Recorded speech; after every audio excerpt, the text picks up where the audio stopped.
Mon histoire de cavalière pourrait vous sembler banale, le parcours traditionnel d'une jeune fille passionnée de chevaux. Pourtant, juin 2009, tout a basculé. Je venais tout juste d'avoir 18 ans lorsque je déclare une thrombose cérébrale. En d'autres termes, des caillots de sang se sont créés dans les veines qui parcourent mon cerveau. Je souffre de douleurs céphalées, ne supporte plus la vue du jour et suis très fatiguée. Grâce à la prise en charge des médecins et à la réaction de mes parents lors d'un évanouissement, je suis hospitalisée et sous anticoagulant dans le but de liquéfier mon sang afin de résorber ces caillots et ainsi retrouver un cerveau sain. Les causes de cet AVC ne seront jamais véritablement trouvées, mais d'après les médecins, j'ai à l'heure actuelle autant de chances qu'un individu lambda d'en refaire un jour, ce qui est plutôt rassurant, bien que ma vision de la vie ait changé à jamais. Hospitalisée une dizaine de jours et en fauteuil roulant pour les quelques jours qui ont suivi ma sortie, j'ai du mal à me remettre sur pied et à prendre goût à cette nouvelle vie. Privée de ma passion, puisque je continue de prendre mes médicaments, me rendant ainsi hémophile et m'exposant au risque d'une hémorragie au moindre choc qui pourrait arriver. Je n'ai pas non plus le droit de passer mon permis, que je convoitais tant pour enfin gagner cette autonomie dont rêve chaque jeune adulte. Je regarde monter mes amis, je pleure souvent aussi face à l'injustice qui m'arrive, mais je reçois le soutien de mes proches, ma famille, mes amis et les chevaux. Même si je reste à pied, je suis en vie, c'est déjà une chance inouïe. Un beau jour, mes grands-parents décident de réaliser le plus beau et grand rêve de ma vie. Pour m'aider à reprendre goût à cette vie, je vais devenir propriétaire d'un poney. Mon poney.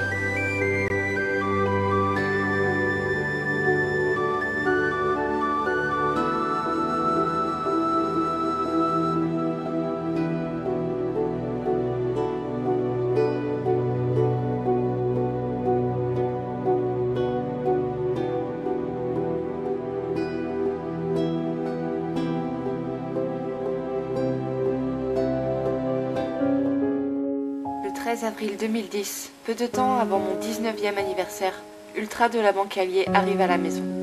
Commence alors à s'écrire mon histoire, l'histoire d'un rêve compulsif. Car comme son nom l'indique, et parce que les événements du passé ont fait que j'ai décidé de faire de cette nouvelle vie un rêve, la vie est précieuse. Tâchons donc d'en profiter pleinement. Ultra est jeune, elle n'a alors que 2 ans lorsque je signe ces papiers. Je dois encore faire attention à moi, bien que j'ai de nouveau l'autorisation des médecins pour pratiquer l'équitation. Le fait de devoir passer du temps avec elle à pied, à lui apprendre la vie, se sociabiliser avec l'homme et le monde qui l'entoure, vont me permettre de me refaire une santé et de laisser mon cœur battre de nouveau au rythme des foulées qui avaient fini par s'étouffer.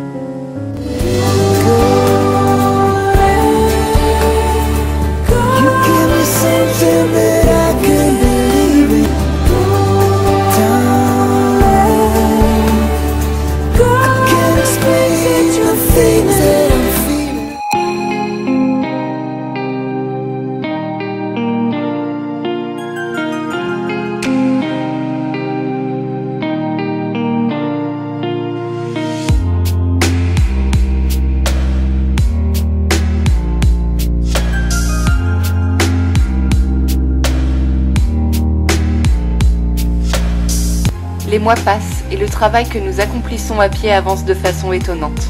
Ultra m'accorde vite sa confiance, ce qui nous permet de progresser très rapidement. Le poulain vert qu'elle était à son arrivée se laisse désormais promener en licol, donne les pieds, accepte les différentes brosses d'un pansage complet et se laisse même tenter par le fait d'avoir une selle ou un filet.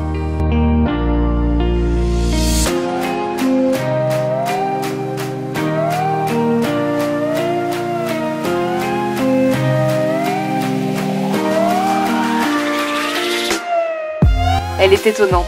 Je suis très fière du bout de chemin que nous avons commencé ensemble. Elle est mon trésor, ma plus grande fierté.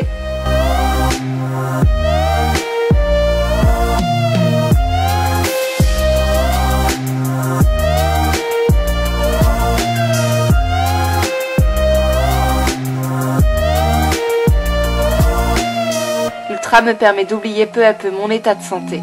J'ai une raison valable de me battre grâce à elle. Du moins, j'ai un véritable objectif d'avancement dans ma vie.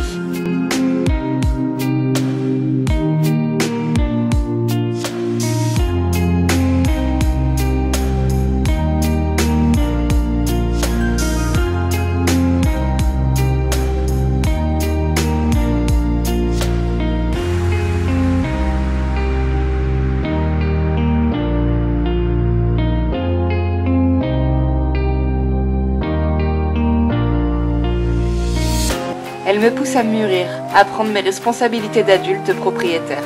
Je suis comme une jeune maman, sauf que mon sang ne coule pas dans ses veines.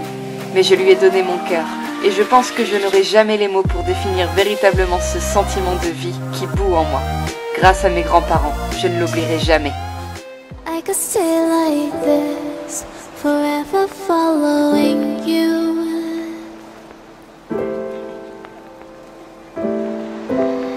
Just don't get too far, and I'll be right where you are.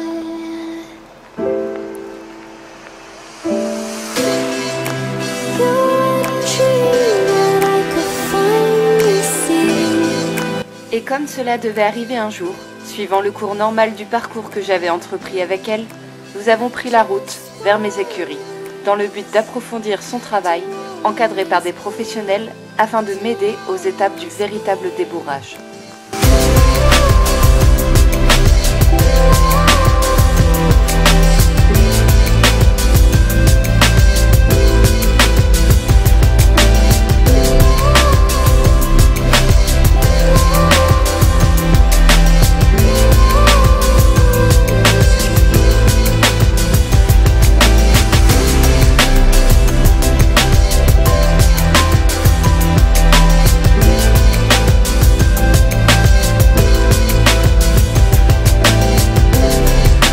Mais si nous sommes venus aux écuries bien avant de commencer à lui apprendre à être monté, c'est parce qu'il y avait un événement qui me tenait beaucoup à cœur à cette époque.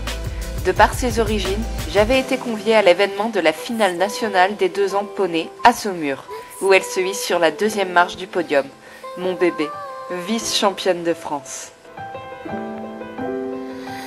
Let's stay here, let's stay here in love.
Nous avons continué de nous découvrir et d'apprendre ensemble.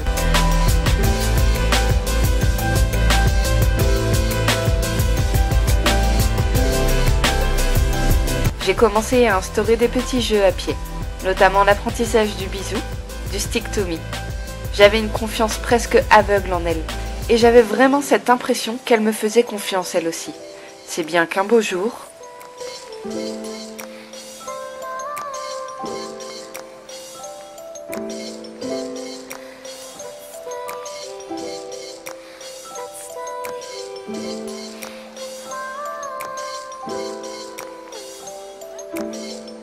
Je la sentais prête mentalement maintenant. Il fallait juste que j'attende encore un peu son évolution physique pour tenter de la débourrer. Les mois ont continué d'avancer, mes soucis de santé m'avaient très amaigri, me provoquant des douleurs dorsales, que j'ai encore de temps en temps aujourd'hui. Mais je reprenais peu à peu de l'état, tout comme elle, qui commençait à se muscler et à prendre doucement la forme d'une jument de bientôt 4 ans.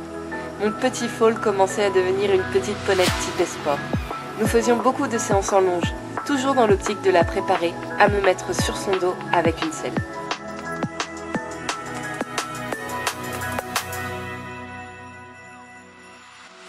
Et puis, ce jour est enfin arrivé.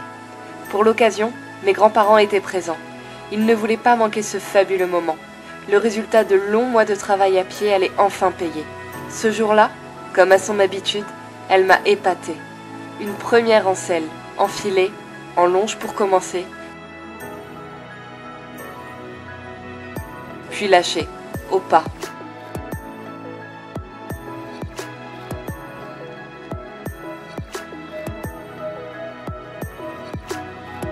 Au trot.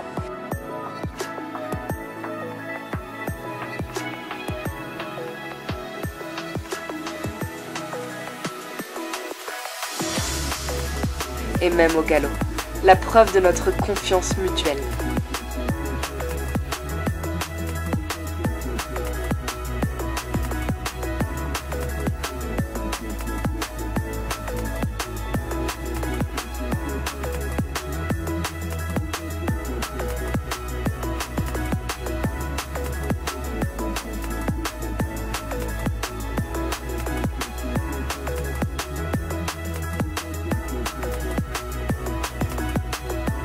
La première année qui a suivi son débourrage s'est merveilleusement bien passée.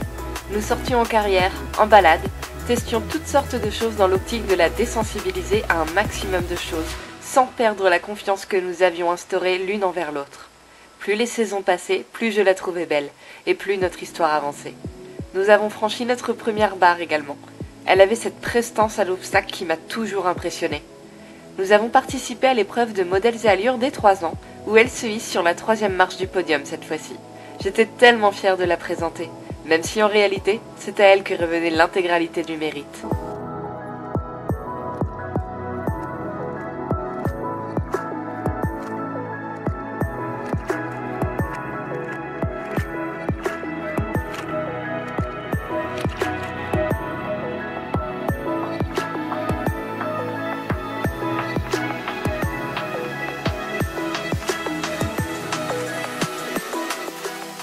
C'est à partir de là que les choses ont commencé à se compliquer pour nous.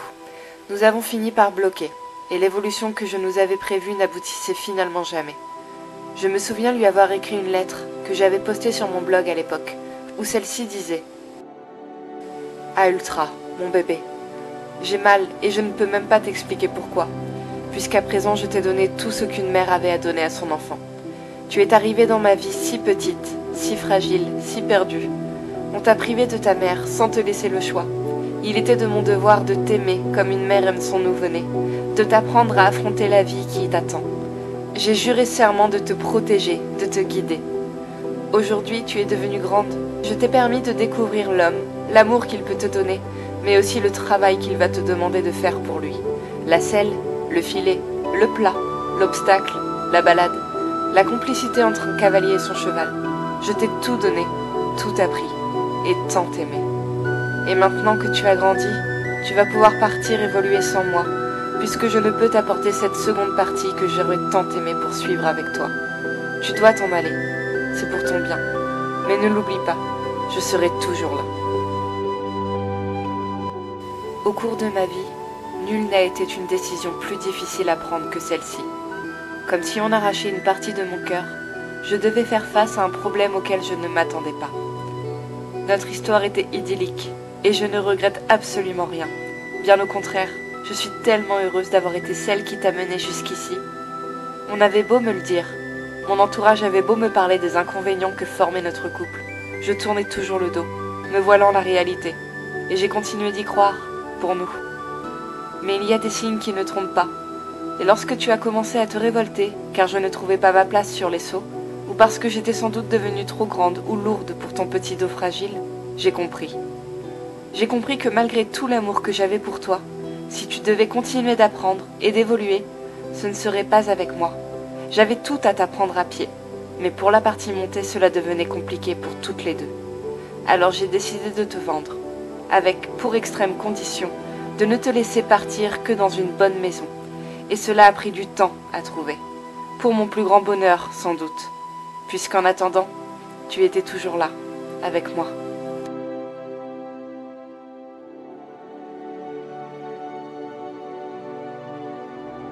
Il a fallu l'annoncer à mes grands-parents également. Malgré la douleur qu'ils ressentaient eux aussi, ayant trouvé en Ultra le même sentiment du petit bébé de la famille, mais ils ont compris. Je le redis, c'est la plus dure décision de ma vie, mais je pense sincèrement que c'est aussi la plus belle preuve d'amour que j'ai pu faire auprès d'elle. Alors elle est partie, le 24 avril 2012, et je l'ai suivie durant 3 jours, pour être certaine qu'elle serait choyée et aimée autant que je l'ai fait durant ces dernières années. Le contrat de vente fut signé. Une nouvelle vie allait commencer, chacune de notre côté.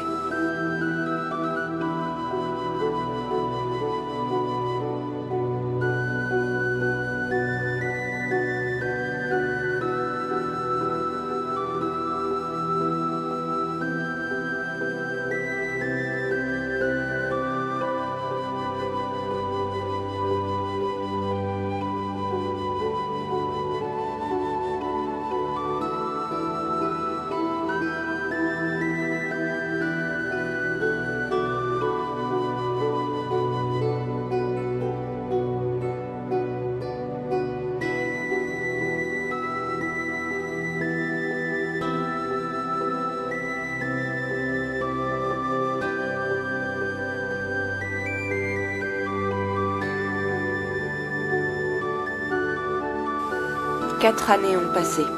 Nomade est arrivée depuis, mais je n'ai jamais réussi à oublier et combler ce manque qu'elle a laissé.